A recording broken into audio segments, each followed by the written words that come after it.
Hello, welcome to Michael Foster's presentation on new info about Allender style 5-coin CCDs for American Eagle coins before his patent was granted.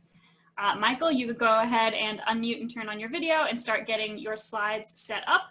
You should be able to unmute yourself now. Remember, those controls are in the lower left-hand corner of the Zoom window. So Michael Foster is a board member of the International Society of Antique Skill Collectors. And it sounds like we have some new information in this presentation that has not been published before. So I think we're all in for a treat here. So hopefully some of you out there know about John Allender.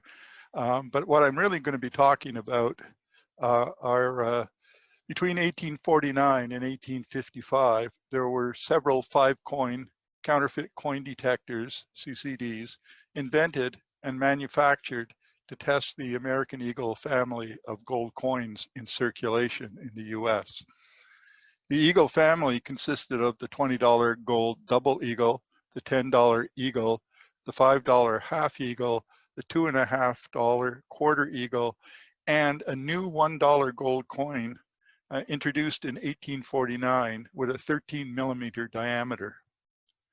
These CCDs checked and the circulating weight, diameter, and thickness of the Eagle gold coins against specifications set by the U.S. Coin Acts of 1792, 1834, 1849, and 1853, with the sole purpose of determining if the coin was a counterfeit. By 1854, the gold coin family had introduced a new $1 gold coin with a 15-millimeter diameter, we'll talk about that later, and a $3 gold coin, which meant there was now 7 coin CCDs that were needed. These CCDs could determine if the gold coin was over the circulating weight and not counterfeit, but for a good coin that was lightweight, they could not determine how much gold was missing, as some British and European gold coin scales of the time could do, by makers like Jesse Ramsden and Anthony Wilkinson. In this presentation, I will be referring often to the 1999 US coin scales and counterfeit coin detectors by Eric P. Newman and A. George Mallis, a reference book for both scale and US coin collectors should have. The purpose of this talk is to introduce some 5-coin American Eagle counterfeit coin detectors, CCDs, that are unrecorded in both Newman and Mallis and at the US Patent Office. These CCDs were made between 1849 and 1855. They will be discussed in relation to John Allender's series of 5-coin and 7-coin CCD models. 2 that I'm going to talk about are relatively unknown American Eagle gold coin CCDs, which I'll call Variant A and B for now, that were most likely made by Increase Wilson, who was the maker of, surprisingly enough, John Allender's CCDs and balances. The third coin I'm talking about is a possible model, Allender Model 1850 prototype, again made by Increase Wilson for Allender. And the last 3 are unrecorded 5-coin balances by Frederick Meyers and Company of Philadelphia. So these are the specifications for an American Eagle gold coin that are shown on this slide. These are hard to come by. The author has taken specifications from a number of sources to put together what you see here. Except part of it may be obscured, but the diameter, the mint weight, the allowed deviation from mint weight, and the coin thickness were used in setting the pan diameter, the least current weight, and the gauge slot thickness used on CCDs. The deviation from mint weight allowed was typically a half a grain, or 0.0324 grams for the 2 larger coins, and a quarter of a grain, or 0.0162 grams for the smaller gold coins. The gauge slot thickness in this table are taken from measurements by the author and from the diagrams of the Allender 5 and 7 coin rockers and Allender's patent number 13840, granted November 27, 1855.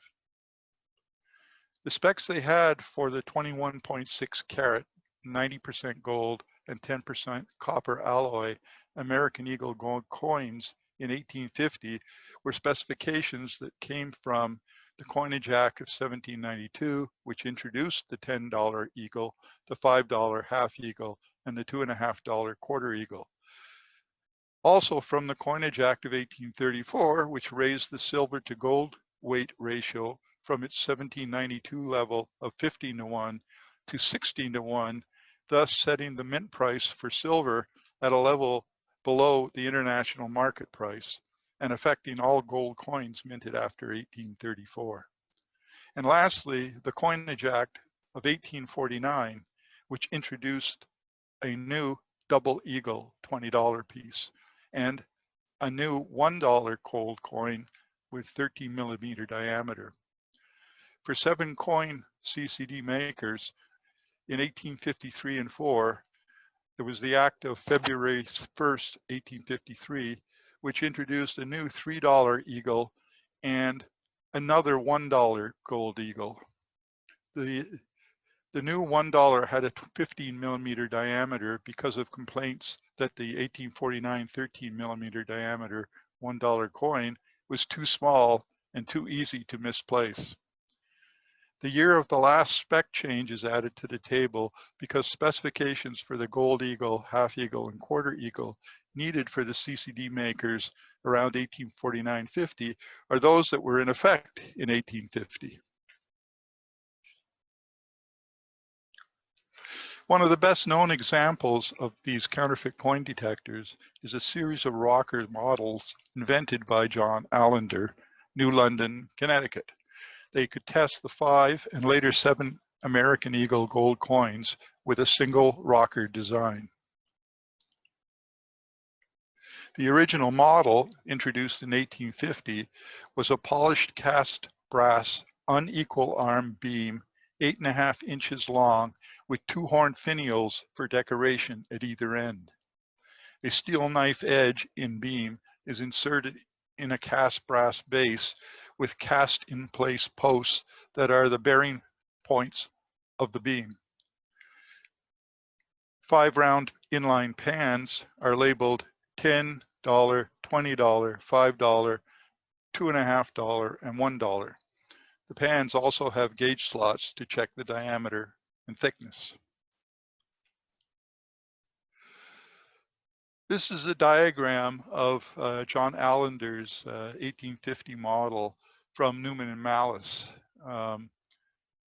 Won't say try to read that, but it's part of that and all the notes that I'm talking to are part of the package that should eventually be available from the Newman Numismatic Portal.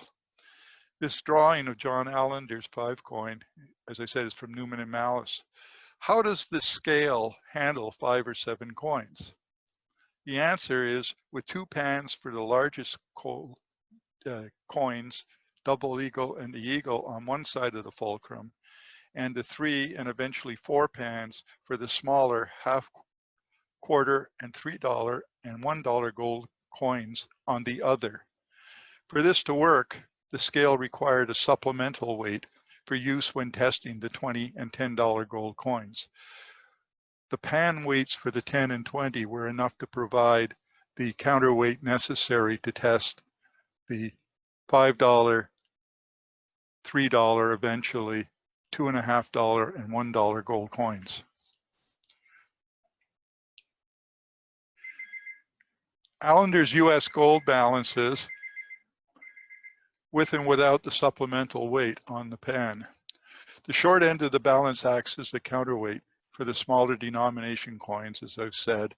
The longer arm with a round supplement weight, when put in the $1 pan, made the counterweight for the 2 larger coins, the double eagle and eagle.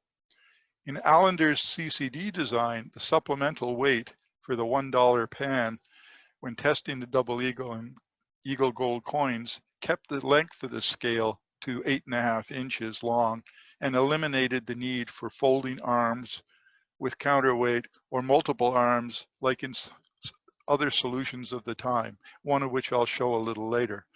The supplemental weight shipped with each CCD and has often been lost over the years of use and is seldom pictured with the balance. The supplemental weights had various markings to allow a user to distinguish between the weights for use with a particular balance. Note that the supplemental weights are usually around 11.77 plus or minus 0.01 grams and work on the 5 and 7 coin balances made by Allender, or sold by Allender. The variations could be due to different manufacturing lots and or different balance styles. The supplemental weights were trimmed for accurately testing the circulation weight of the $20 and $10 gold coins. The Allender balance was usually sold in a rectangular or tapered oval cardboard box with a label on the lid, the 5 or 7 coin rocker, and the supplemental weight trimmed for the balance.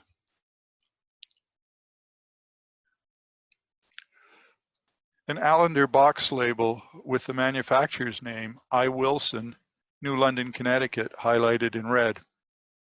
Allender did not manufacture his gold coin CCDs. He used a local brass and iron manufacturer by the name of Increase Wilson in his town of New London, Connecticut. Wilson's name often appeared on the box label of Allender's CCDs. Increase, his first name, is a literal translation of the Hebrew name Yosef or Joseph. Allender's problems with the US Patent Office in eventually obtaining a patent number 138840 for his coin tester on November 27, 1855, have been well documented in the US coin scales and counterfeit coin detectors. So I won't try to repeat them here.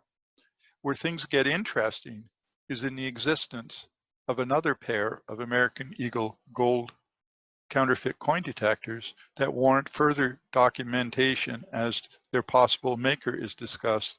The first of these CCDs is what I call variant A, and it's a rocker with inserts. Variant A has 4 inserts stacked on what turns out to be the $20 pan. This balance is mentioned in US coin scales and counterfeit coin detectors as made to test only the double eagle. It is shown in a detailed drawing on page C13 of Newman and Mallis. This is a diagram of the variant A from Newman and Mallis and shows the $20 pan with no, with the maker listed as unknown and no mention of the missing inserts. This is variant A with the inserts out. It is a cast brass rocker with a circular pan label for $20, $10, $5, $2.50, and $1. The pan inserts have gauge slots to check coin thickness and diameter. This style of CCD had the problem of that losing one of the inserts meant coins heavier than the lost weight insert could not be tested, making the CCD of limited practicality.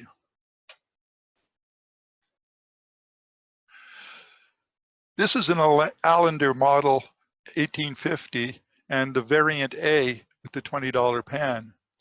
The base size and style, the pivot and columns, the beam decoration, and in particular the size and styling of labeling on the pans and inserts with numerals and the DOL mark on this variant A is very similar, if not identical, to that found on the J. Allender, New London, Connecticut 1850 model 5-coin CCD made by Increase Wilson.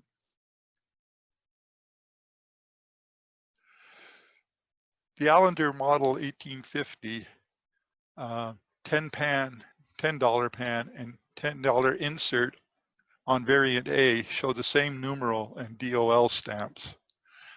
The variant A CCD rocker with insert appears to have also been manufactured by I. Wilson, New London, Connecticut.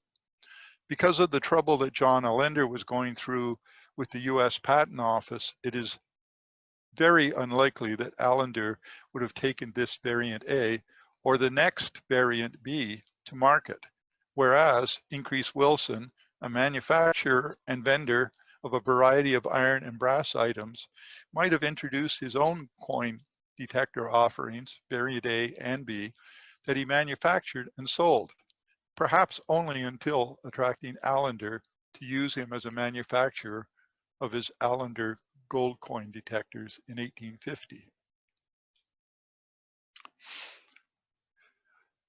What the author assumes for now is I. Wilson's maker mark, an eagle with spread wings.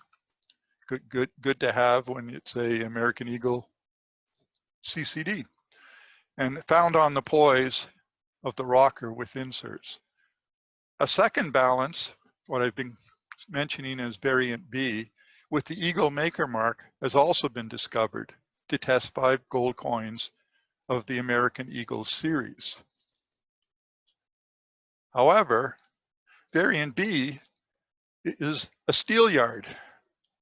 The maker appears to be, again, Increase Wilson, New London, Connecticut, circa 1850. It is a cast brass steelyard with a circular pan with rim guides for diameter checking and gauge slots. The pan is labeled for 20, 10, 5, 2.5, and 1 to check coin thickness and diameter with a DOL mark top and bottom. Okay. Note the detail on the steelyard beam with movable poise or counterweight and notches and labels for the 5 American Eagle gold coins, 20, 10, 5, 2.5, and 1 settings closest to the fulcrum. Note also I. Wilson's maker mark. An eagle with spread wings is found on the base plate. The steelyard circular pan with labeled rim guides and gauge slots. It is getting crowded on the pan with just 5 coins. Could the designs handle 7 coins? An addition of an extra notch on the steelyard for the $3 gold would have been very easy, but squeezing 2 more coins onto this platter, I'd suggest was going to be a major task. The steelyard base has the eagle maker mark with spread wings. This eagle maker mark has not been found associated with Allender rockers. There is no maker's name to be found on these devices, and no record of the devices has been found in the US Patent Office. For more information, see Newman and Mallis for scale and CCD patents and maker's names. You'll find Increase Wilson there as a maker, though, for just Allender. Based on the rarity of the variant A, there are currently only 3 recorded examples, and variant B, only 1 recorded example. It is most likely that Increase Wilson made these CCD variants for only a short period of time. The introduction in 1853 of a new $1 gold coin size and the $3 gold coin made the variant A and B designs outdated and would have required changes to their designs to support the 2 new coins. These changes were easily accomplished by John Allender in his 7-coin design of 1854. There are no recorded examples of Increase Wilson making variants for testing 7 coins. Wilson could have made and sold his 5-coin variants from 1849 to 1850 and stopped when he started to manufacture the Allender 1850 model 5-coin.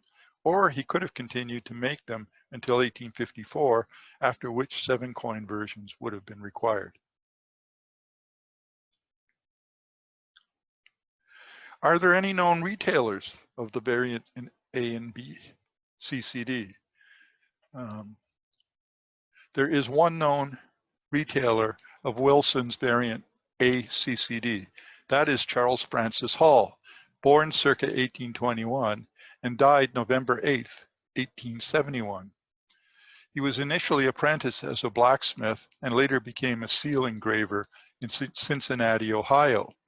However, he is best known as an Arctic explorer from 1860 to his death by arsenic poisoning in 1871 while leading the American-sponsored Polaris expedition in an attempt to be the first to reach the North Pole. His name is found on the box containing a variant A from the 2013 Stax Bowers auction of the John J. Ford Jr. collection.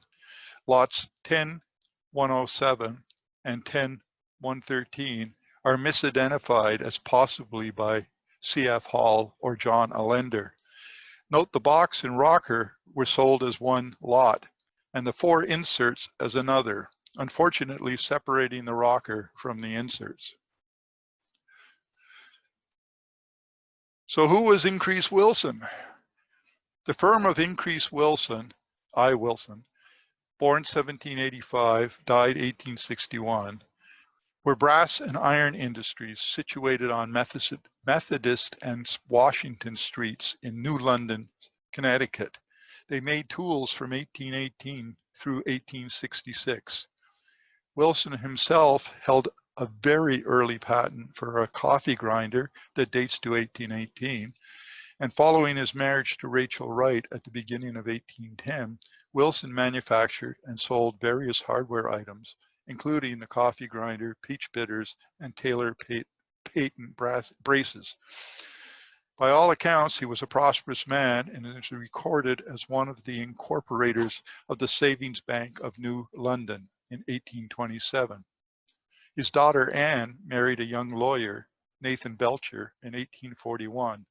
Belcher had arrived in New London from nearby Griswold, Connecticut, and tossing his law practice, found work helping Wilson run his hardware business, and later helped organize the Wilson hardware business as a public company, renaming it the Wilson Manufacturing Company in 1855.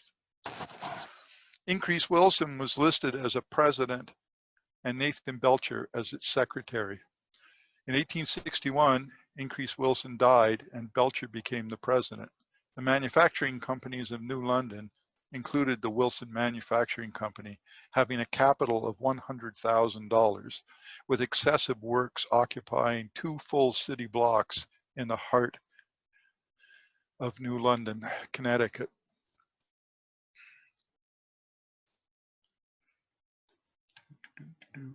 They were mainly engaged in the manufacture of mowing machines, brass work, tools, and other implements. An article on Increase Wilson from the Day newspaper, Saturday, February 13th, 1904, has the headline, Increase Wilson had the first plant in New London for iron products. It provides a nice summary of his business growth and his career.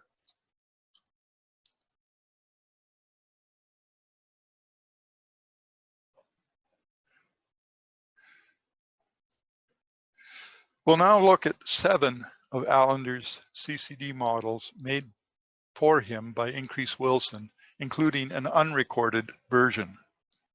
The original Allender 1850 Model 5 coin CCD is well documented in US coin scales and counterfeit coin detectors and has been previously described. The long arm of the beam is labeled Warranted. This is the first model that Allender appears to have introduced in 1850. There is one more recorded model along with an unrecorded warranted version. The second Allender 1850 Model 5 coin CCD was the US gold balance. It has a polished cast brass unequal arm beam, 8.5 inches long, with 2 horn finials at each end and is virtually identical to the warranted 1850 model, except for the long arm of the beam is labeled with the US gold balance.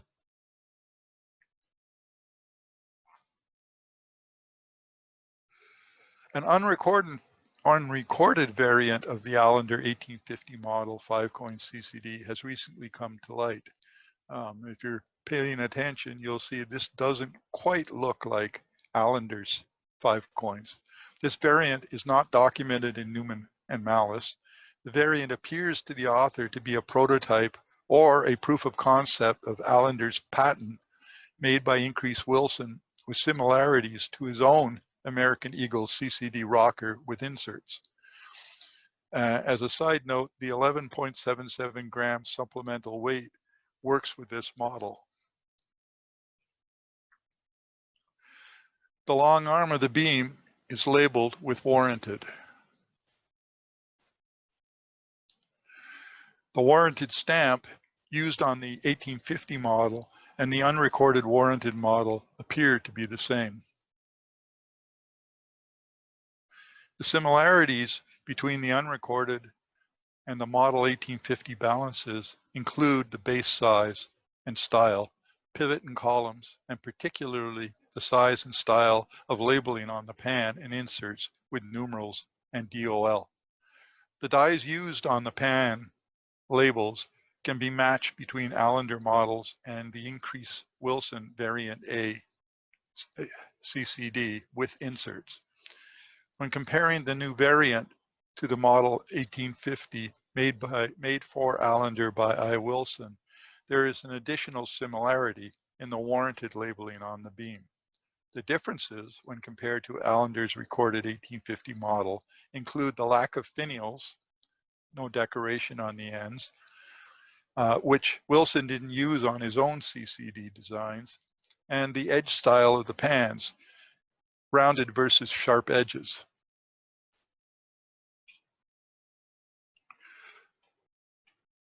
For his 1851 to 53 model, Allender moved to all text labeling for the platters, perhaps to further differentiate his CCD from the Wilson-made variants and others by F. Meyers and Company.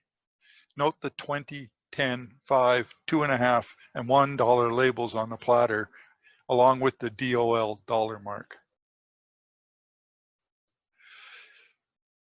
Allender also changed the beam with new labeling to J. Allender patent pending, again perhaps to further differentiate his CCD from the Wilson-made variants and other 5-coin rockers sold by F. Meyers and Company.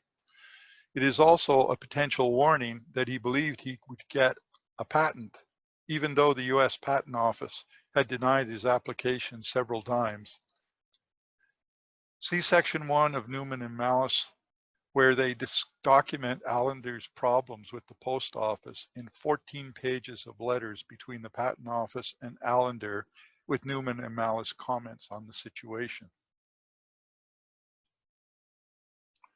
The Allender 1854 and 55 model had a $3 insert to go into the $5 pan. The insert could be made available to owners of the 5-coin CCD to provide support for the new $3 gold coin in 1854. In 1854, though, a new 50mm $1 gold coin and a $3 gold coin were introduced. Allender was able to quickly add an extra pan, seen in the photo with the red circle around it, for the $3 gold beside the quarter eagle and half eagle platters. The $1 pan was modified to have 2 countersunk coin holders and gauge slots for the 13mm and 15mm $1 gold coins. Allender continued to use his patent pending mark on the long arm of this new 7-coin balance. Allender's final 7-coin model with the patent November 27, 1855 on the beam.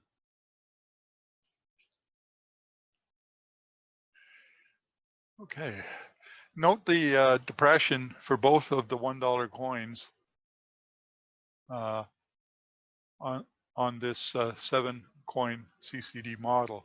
I've try to enhance them with some green and white. There are two different thickness gauge slots, 1.2 millimeters for the 1849 13 millimeter diameter $1 gold coin, and 0.9 millimeters for the 1853 15 millimeter diameter $1 gold. As both $1 gold coins were the same weight of 1.6718 grams, the new 15 millimeter diameter gold coin was thinner, 0.076 millimeters to be exact, than the 13 millimeter diameter $1 gold at 1.02 millimeters. This is the copy of the John Allender patent number 27, 1855. It took him 5 years of battling with the post office, and if you read the accounts in Newman and Mallis, you wonder why he fought so long. However, he did. There are some other 5-coin CCDs that are not documented in US coin scales and counterfeit coin detectors that should be mentioned. These were made by F. Meyers and Company of Philadelphia, a partnership between Frederick Myers and Henry Traumener, in place from 1840 to 1852-3, when the company was dissolved. These counterfeit coin detectors, CCDs, like the Allender and Increase Wilson versions, tested the American Eagle family of gold coins. The first is a 5-coin CCD with polished cast brass, unequal arm beam, 8.5 inches long, with 2 horn finials as decoration at either end. The base on this CCD is shorter than Allender's base. Its size and shape links the following Myers scales. The rest of the CCD is very similar to Allender's 1850 model. The rocker in this case was missing the supplemental weight. However, the 11.77 gram supplemental weight from Allender's rockers appears to work with it. The long arm of the beam is labeled F. Meyers and Company, Philadelphia. This rocker was introduced circa 1850. A second F. Meyers and Company. This is also a 5-coin CCD, but this one is unnamed, of polished brass, unequal arm, 8.5 inches long, with the 2 horn finials at each end. This balance is missing the Myers label on the beam, the supplemental weight, and has a small hole in the beam near the $1 pan. This third F. Meyers and Company is distinguished by the removal of the pan edges, which appears to have been done crudely with file marks visible on the pans. The removal of the pan edge facilitates the easier removal of the coin being tested from a tight-fitting pan. This looks to the author like a possible attempt by F. Meyers to make their 5-coin CCD appear less like Allender models of the time. Note the number 2 on the long arm near the 1D pan of this third F. Meyers and Company. Is it a prototype or a proof of concept version? These 5-coin CCDs were produced for a short time after 1849 and before the dissolution of F. Meyers and Company in 1852-53. The $3 gold coin and the new $1 gold coin introduced in 1853 would have required changes to the design, which, along with the granting of the Allender's US patent in 1855, appears to have stopped makers producing 5-coin CCDs similar to Allender's.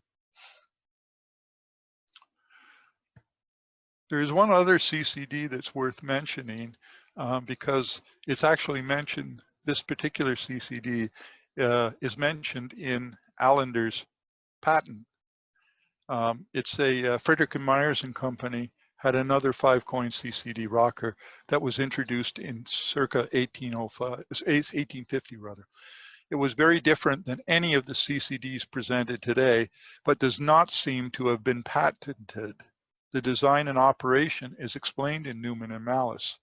The design is a cast brass rocker, 127 millimeters or 5 inches long, with 5 circular pans on 3 lever arms utilizing 2 fulcrums. The second fulcrum is set slightly above the primary fulcrum. The sides of each pan have been cut off. Each pan has a longitudinal slot down the middle, and the width of each slot varies with the size of the coin to be measured. The 5 slots are each marked 20D, 10D, 5D, 2.5D, and 1D. The 1D dollar pan accepts only the 13 millimeter coins of the 1849 to 1853 period. To weigh $1 or $2.50 gold coins, both levers are kept on the side opposite the counterweight. To weigh at a $5 coin, the 1 and 2.5 pan lever is turned over onto the counterweight side, thus becoming part of the counterweight system. For the $10 and $20 gold coins, both the 1 and 2.5 pan lever and the 5 pan lever are turned over to the counterweight side. The ability to make use of more than one lever arm to become part of the counterweight system is unique in the design of US CCDs. This solution eliminated the need for a supplemental weight, but had a cost of production that meant it didn't sell well compared to the Allender 1850 model. To support the 1853 new $3 gold and $1 gold coins, it would have required a redesign like all of the CCDs, but Meyers and Company had been dissolved by 1853. So references, in addition to the US coin scales and counterfeit coin detectors by Eric P. Newman and George Mallis, there are some other references here, one of which is to the ISA equilibrium. I should have commented that the pictures of the 5-coin Meyers with the multiple flips are taken from the ISASC equilibrium. The only one of the Meyers 5 coins that I actually have seen was sold in the Eric Newman auction.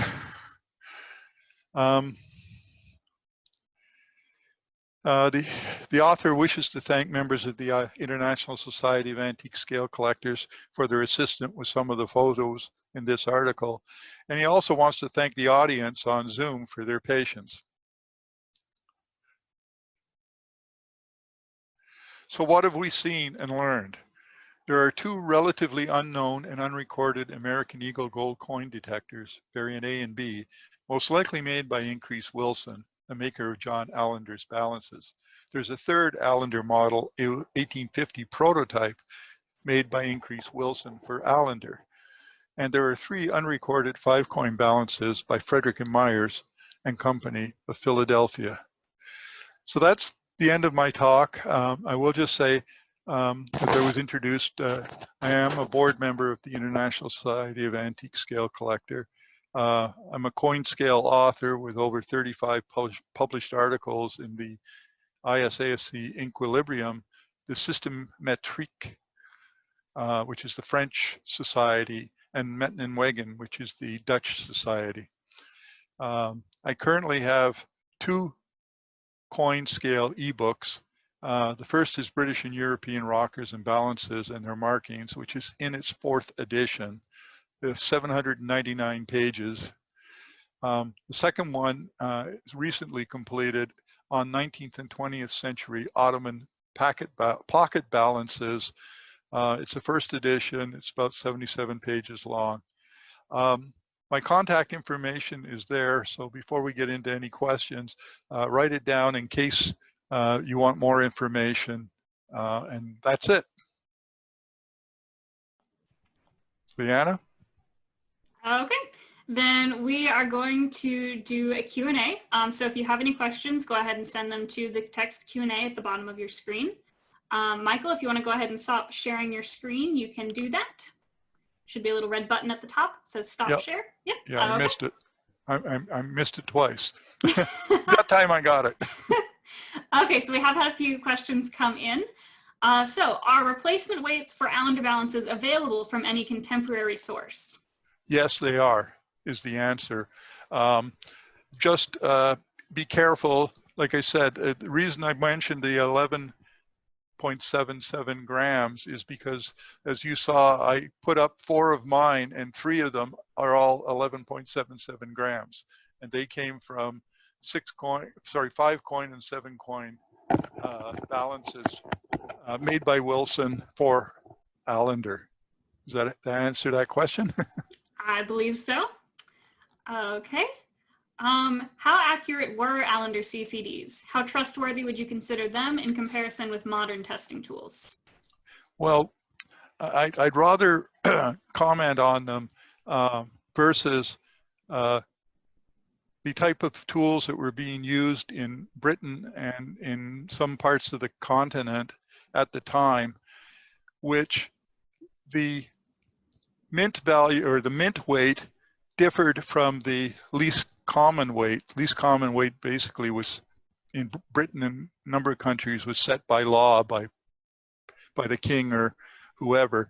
But the differences are typically in the order of 1 grain in weight.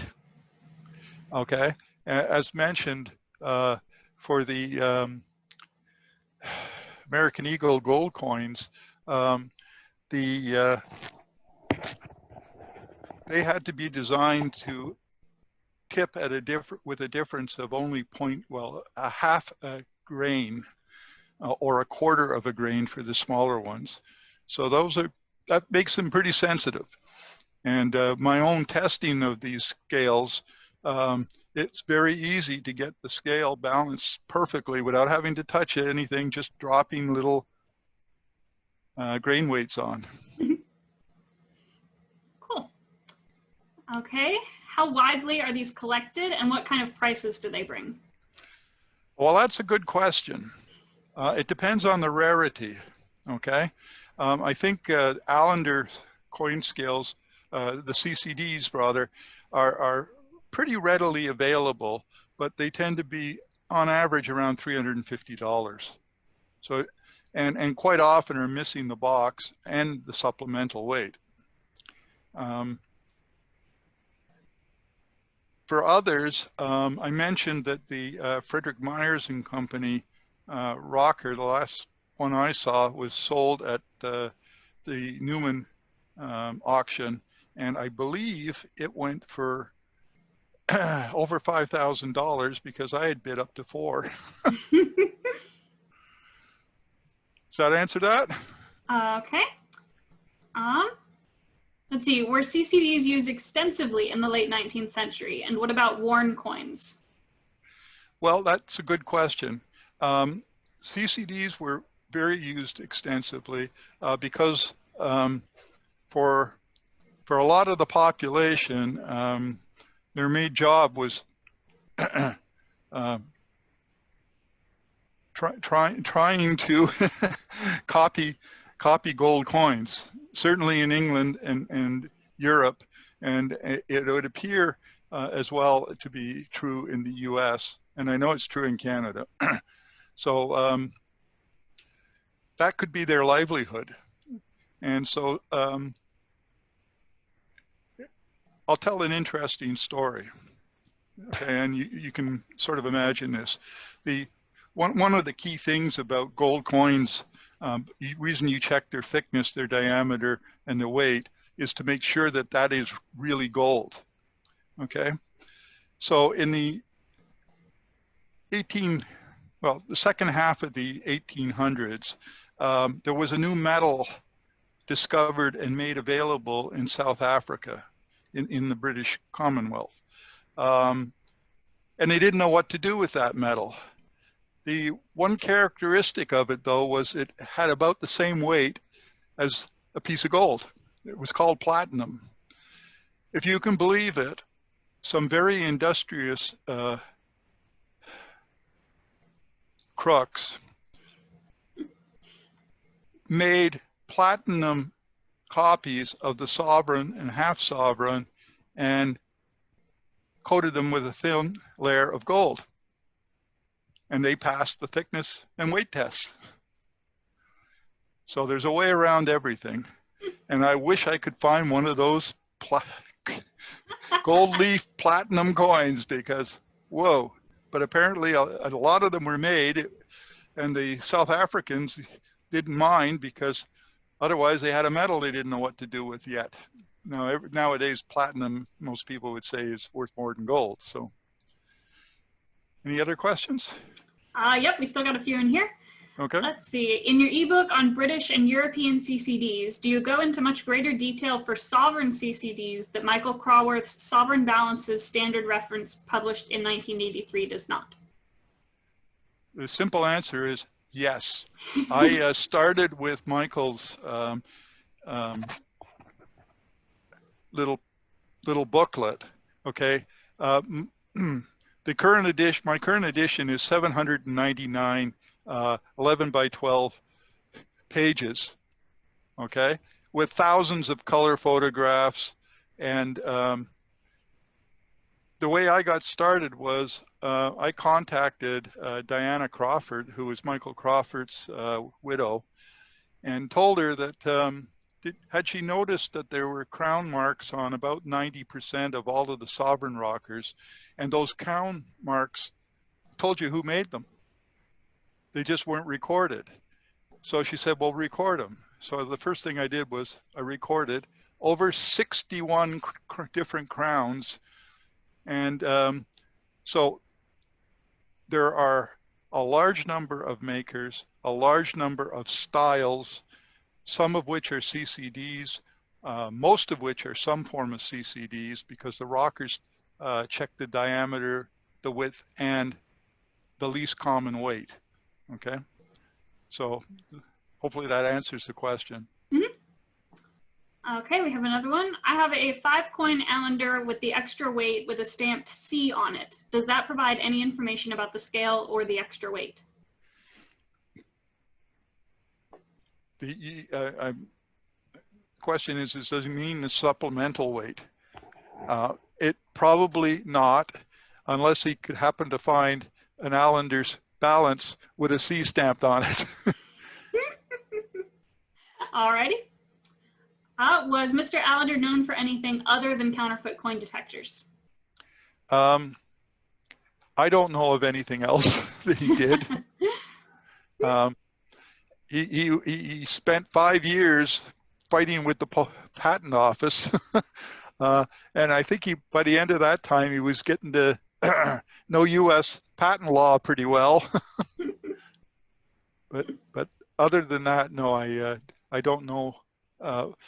I was more interested when I found out about Increase Wilson, a steel and brass manufacturer, and a fairly sizable one. And anyway. Okay. Are there any plans to publish the new discoveries that you've talked about here? Well, there's two things. I have two parts of what I have there are already published in the Equilibrium, but the Equilibrium is available on the Newman Numismatic Portal. Okay, so you can search it and Allender, etc., and you can get an awful lot of the information, or put in F. Meyers, or put in Increase Wilson. So a lot of that is already there. However, this presentation and the notes, the notes are long because I wanted to include more information than I could fit on a slide and have people still be able to see anything. So that is available to the Numismatic Portal to make available online or whatever. Hopefully that answers that. Okay.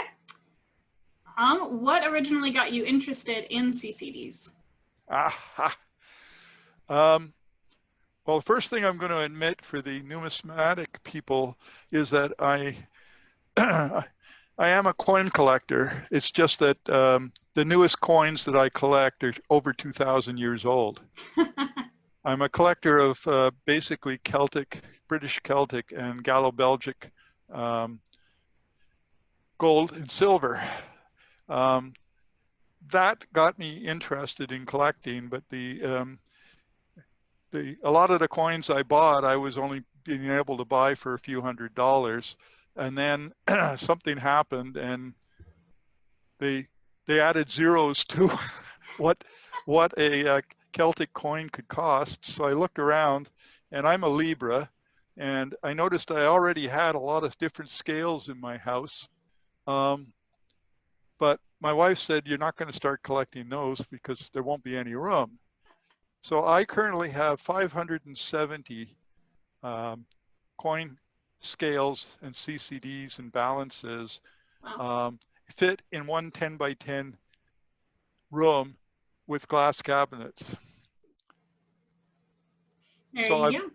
I love them because they're small, and if you had access to my book, you would find I write about the makers and why they made them and how they made them and what was unique about it. And I cover from the 1700s all the way up to Australian scales to test shillings that were made at the time of the great stock market failure. I believe that's 1829 or so. And they made them because the price of silver was so low that you could buy enough silver to make like hundreds of and they were being mass produced in Hong Kong and China and flooded the Australian market. Anyway. Okay. Let's see. How accurate were the weights on earlier, like 500 BC coins? Well, there's the argument that they weren't made for trade or business. They were made as votives, offerings to the gods. Okay, and what that meant was what was more important was the symbols on the coins, and which gods were involved, or a bit like Roman coins, the Roman imperial, which I also collected for a number of years. The emperor's head is on every denarii, antoniniani, every orus. It's but the Celts didn't have a need for somebody like an emperor. He used his face on coins as advertisement, if you will. But the Celts didn't have that, right? They didn't really use gold as a way of carrying on commerce. The Romans loved it when they found that the Celts had all these hordes of gold coins that they could just steal and melt down. Okay, which is why while there's, I would say, millions and millions of imperial silver out there, there is very little of Celtic gold and silver out there. Anyway, sorry, I'm just waxing now. Okay, we have one more question in here. We do have all 3 minutes, so if you have any more questions, go ahead and send them now. But the last question we have for now is, did you ever meet with or discuss CCDs with Eric Newman? I wish I had had that opportunity, but no, I did not. I own his work. I bought it. I won't believe I paid $200 for it because there weren't a lot of them around at the time. I know now you guys sell them, so. But I paid $200 just to have it in my books collection. So, anything else pop up? Okay. I believe that is it. Okay. So thank you very much. Do you have any closing remarks that you would like to share before we wrap it up? No, just if anybody, my email address is there. If anybody has any other questions or is interested, for instance, in Ottoman coins, I've just written a thing. interesting thing about Ottoman coins is they have Arabic text on them, which looks like hen scratchings. But I have a good friend that translates them, and you can sometimes have 4 or 5 on the scale, or on the coin, you can have 4 or 5 different messages or text with saying not necessarily all the same thing. So anyhow, sorry. Thank you. Okay, thank you all for watching and participating in the Q&A. We have 2 more hours of presentations today, so there are 2 going at 4 o'clock. So we hope to see you all at some of our future presentations throughout the symposium, and thank you for watching. Bye.